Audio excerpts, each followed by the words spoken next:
Here is a review of the new Polo G album, Hall of Fame. You know what, coming into this album, I had a sufficient amount of expectations. I really like GOAT in 2020, and Polo G's been one of those upcoming rappers I've really been looking forward to.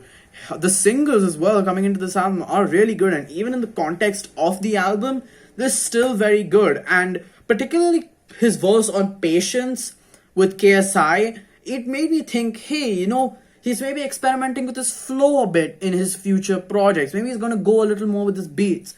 Unfortunately, not as much with the flow. The beats they've moved away from here, piano, take it or leave it. But I mean, it's still mostly that. I will say the first half of this album is really good. I think there's maybe 2 songs I don't care about in that first maybe 8-song run, and overall I think is the best part of the album.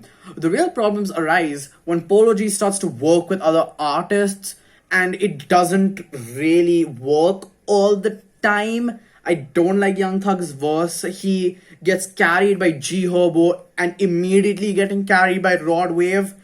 I again think that this album has way too many songs on it. You could cut 7 songs of this album and you get the exact same product. But overall, I liked a lot more of this album than I particularly hated. However, the things I hated were pretty bad. Kid Leroy's hook, I just do not care for it. Obviously, him getting carried. The fact that towards the end, it gets really lethargic. Just listen to Polo continue to be on the exact same beats, with the exact same flow. And lyrics-wise, I don't really care about Polo G's lyrics overall. But I mean, you're not supposed to, so I wasn't really looking into it.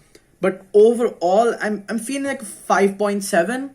I think that's a fair score. 5.7 to a 5.8. I recommend it if you're a Polo G fan, but it's not something I'll be revisiting anytime soon.